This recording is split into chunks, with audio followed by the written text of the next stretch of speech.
नमस्ते friends, gardening with वंदना में आपका स्वागत है। आज मैं ये कलांचू का प्लांट लगाऊंगी और इसी के बारे में आज आपको नॉलेज दूंगी कि इसका रख रखाव कैसे करना है, इसकी देखभाल कैसे करना है और इसमें अच्छे फूल लेने के लिए हम क्या कर सकते हैं। तो ये इस समय नर्सरीज में मिल जाएगा। हो सकता है इससे बड़े प्लांट भी आपको मिलें। मैं ये बहुत छोटा सा प्लांट लाई हूँ, अभी ज़्यादा हाइट का नहीं है, बहुत होगा तो 2 इंच का ये पौधा है। तो इसकी सबसे पहले मिट्टी हम कैसे तैयार करेंगे, आइए जानते हैं।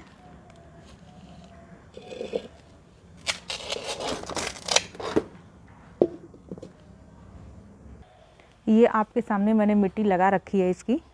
देखिए, ये एक हिस्सा रिवर सैंड है जिसे रेत बोलते हैं, कंस्ट्रक्शन के काम में ये आता है। तो एक हिस्सा ये है। किसी भी डब्बे को आप मेजरमेंट बना लीजिए। जैसे मैंने इस डब्बे को मेजरमेंट बनाया था तो 2-2 डब्बे लिए हैं हर के। तो ये 2 डब्बा लिया है और 2 डब्बा ये गार्डन सॉइल है जो हमारे यहाँ बागीचे की मिट्टी होती है वो है, और 2 डब्बा ये है वर्मी कंपोस्ट। गोबर की खाद रहे तो वो भी अच्छा है, वर्मी कंपोस्ट है तो भी अच्छा है, और पत्तियों की खाद है तो भी अच्छा है। कोई भी कंपोस्ट ले लीजिए आप।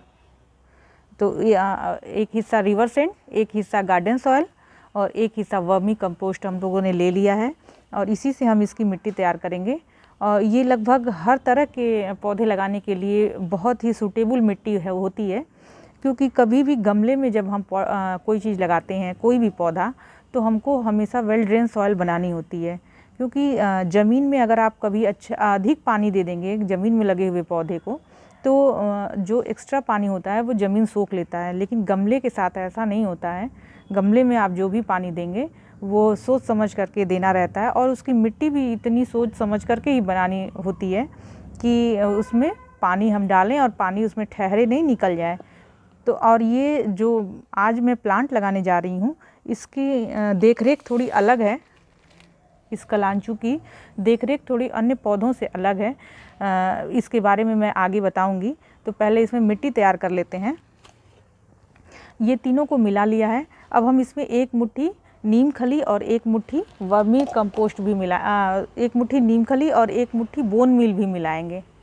ये देखिए फ्रेंड्स, ये नीम खली है, लगभग 1 मुट्ठी के करीब है, और ये बोन मील है। बोन मील को हड्डियों का चूरा कहते हैं। ये मरे हुए जानवरों की हड्डियों से ये चूरा बनता है। तो इसे छूने से थोड़ा परहेज करें तो अच्छा है, या हाथों में ग्लव्स लगा लें।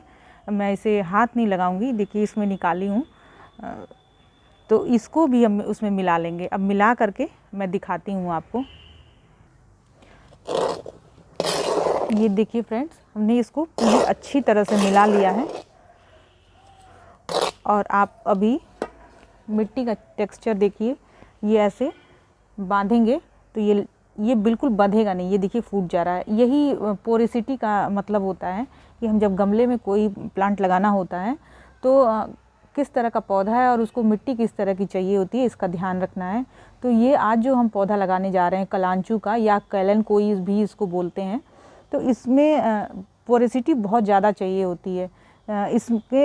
ये सेकुलेंट फैमिली का पौधा है, पत्थर चट्टा के परिवार का ये पौधा है।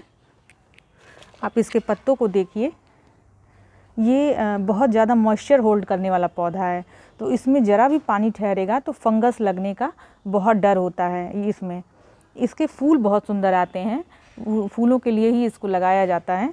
तो इसमें हम बालू थोड़ा ज़्यादा ही मिलाते हैं। मेरी मिट्टी ज़्यादा बालू वाली थी, तो एक हिस्सा फिर उसके बाद हम उसमें बालू मिलाए हैं। और उसके बाद ही सक्लेंट फैमिली का होने के नाते इसकी पत्तियां देखिए थोड़ी मोटी मोटी सी होती हैं, फ्लैशी होती हैं इसकी पत्तियां। इसके अंदर पानी होल्ड रहता है। तो जब भी हम इसको लगाएंगे तो इसका ध्यान रखेंगे कि हमारी मिट्टी एकदम पोरस हो, बिल्कुल उसमें किसी भी प्रकार का कोई फंगस लगने का डर ना रहे। मैं आपको बताऊं, इसके लिए जब हम पॉट सिलेक्शन करते हैं, जो भी गमला लें, तो प्रयास यही करें कि इसके लिए मिट्टी का ही गमला लें। और मिट्टी का गमला बहुत ज़्यादा बड़ा लेने की ज़रूरत इसके लिए नहीं है। 6 इंच का या 8 इंच का पॉट इसके लिए बहुत है। 6 इंच में एक पौधा हम लगाएंगे, और 8 या 10 इंच का गमला अगर हम लेते हैं तो 2 पौधे उसमें लगा सकते हैं। और ये धीरे धीरे ही बढ़ता है, और बढ़ के पूरे गमले में फैलता है और इसके फूल बहुत सुंदर आते हैं।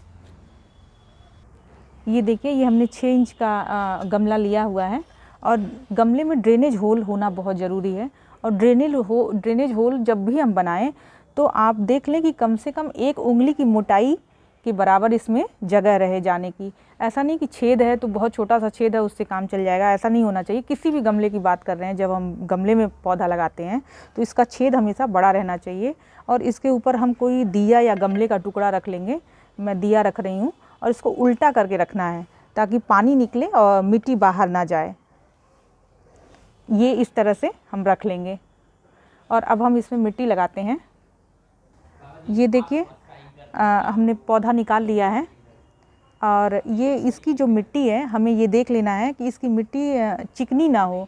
कभी कभी चिकनी मिट्टी में लग करके पौधा अगर आता है तो हमें इस चिकनी मिट्टी को हटा लेना है। लेकिन ये जो हमारी मिट्टी जिसमें ये लग करके आया, ये चिकनी मिट्टी नहीं है, ये हमारी जैसे मिट्टी हमने बनाई है उसी तरह की पोरस मिट्टी है। देखिए, ये तुरंत निकल जा रही है और इसमें गोबर की खाद भी मिली हुई है, तो तब हम इस मिट्टी को नहीं हटाएंगे। लेकिन अगर चिकनी मिट्टी इसमें रहती है तो हमें ज़रूर से हटा लेना चाहिए, क्योंकि वो ही पौधे के मरने का कारण होता है।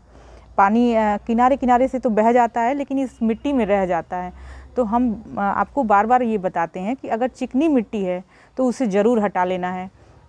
ये हमारी मिट्टी सॉफ्ट है इसलिए हम इसको नहीं हटा रहे हैं। इसमें गोबर की खाद और जैसे हमने मिट्टी बनाई है लगभग उसी तरह की मिट्टी है, तो हम इसको हटा नहीं रहे हैं। लेकिन आपके यहाँ अगर चिकनी मिट्टी में पौधा आया है तो आप उसे ज़रूर हटा लीजिएगा। और अब हम इसको इसमें बिठा के और मिट्टी लगाते हैं। ऐसे इसको बिठा लेंगे अच्छे से और इसके चारों तरफ ऐसे हम मिट्टी भर लेते हैं।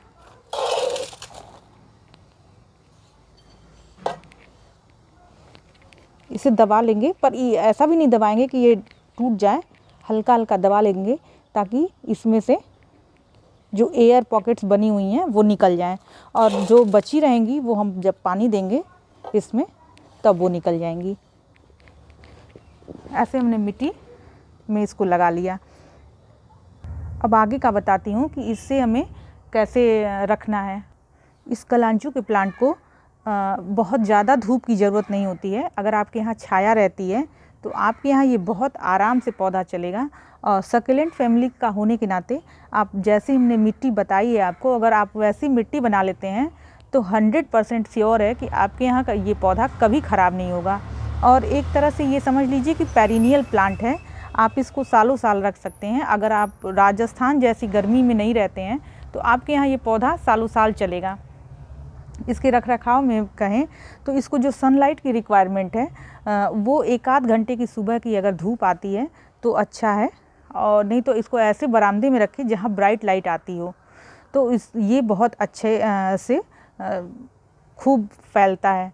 और फूल जहाँ तक आने की बात है तो इसके फूल आने की जो प्रक्रिया है, इसके क्या जाड़े के मौसम में जो भी फूल आते हैं उसकी प्रक्रिया ये होती है कि 14 से 15 घंटे की अंधेरी रात ऐसे पौधों को मिले और ठंडक रहे, 15 डिग्री सेल्सियस से कम का तापमान रहे और पूरा अंधेरा रहे, तो ये अच्छी बडिंग इसमें होती है। और फूल पूरा इतना गुच्छे में आता है इसमें कि पत्तियां आपको दिखाई नहीं देंगी, फूल ही फूल दिखाई देंगे। इसको अगर 15 घंटे की अंधेरी जगह मिले, जैसे शाम के समय इसको ऐसी जगह रखिए जहाँ ट्यूबलाइट की रोशनी ना हो, अंधेरी जगह हो। जैसे दिन में तो 1 आध घंटे की धूप मिले और फिर छाया में रहे और पूरी रात अंधेरे में रहे, लाइट वगैरह के नीचे इसको मत रखिए, तब ये अच्छी बडिंग इसमें होती है और खूब फूल आते हैं। तो आपने जान ही लिया कि इसे 1 आध घंटे की सन की रिक्वायरमेंट है, जाड़े में वो भी, गर्मियों में तो बिल्कुल भी नहीं। तो 1 आध घंटे धूप में रखिए और फिर उसके बाद इसको छाया में ऐसी जगह रखिए कि जहाँ 1 आध घंटे की धूप आए, उसके बाद इसमें छाया आए, तो ये अच्छे से सर्वाइव करता है। और पानी देने की जहाँ तक बात है तो अभी जैसे हमने प्लांट लगाया है तो इसमें 1 मग पानी में साफ फंजीसाइड, वो सिस्टेमिक फंजीसाइड होता है या बेवस्टीन, इन दोनों में से कोई भी एक फंजीसाइड इसमें 1 चम्मच या 2 ग्राम की मात्रा में घोल करके हम पूरे पानी वही साफ़ वाला ही पानी दे देंगे, तो इससे फंगस लगने का डर नहीं रहता। कोई भी आप नया प्लांट ला रहे हैं तो हो सकता है नर्सरी में कोई फंगस लगा हो या हमारी ही मिट्टी में कोई फंगस हो, तो उसके लिए ही हम साफ़ का इस्तेमाल करते हैं। साफ़ या बेबस्टीन कोई भी आप ले सकते हैं। उसको 2 ग्राम पानी में डाल करके और पहला जो पानी हम देते हैं वो फंजीसाइड वाला पानी देते हैं, तो रूट रॉट का खतरा नहीं रहता है। मिट्टी की बात हो गई, सन की इसकी क्या रिक्वायरमेंट है इसकी बात हो गई, और पानी इसमें कितना देना है इसकी बात हो गई। और फ्लावरिंग लाने के लिए जैसे कभी कभी होता है कि बहुत हरा भरा पौधा रहता है लेकिन फ्लावर नहीं आते हैं, मतलब कलियां नहीं लगती हैं। तो कलियां न लगने का एक ये कारण कलांचू में होता है कि इसको अंधेरी, घुप अंधेरी रातें जिसको चाहिए होती हैं। जैसे कि आप देखते ही हैं कि विंटर के सीज़न में दिन छोटे होते हैं, रातें लंबी होती हैं, और जब रातें लंबी होती हैं तो ऐसी जगह इसको रखिए जहाँ लाइट ना पड़े।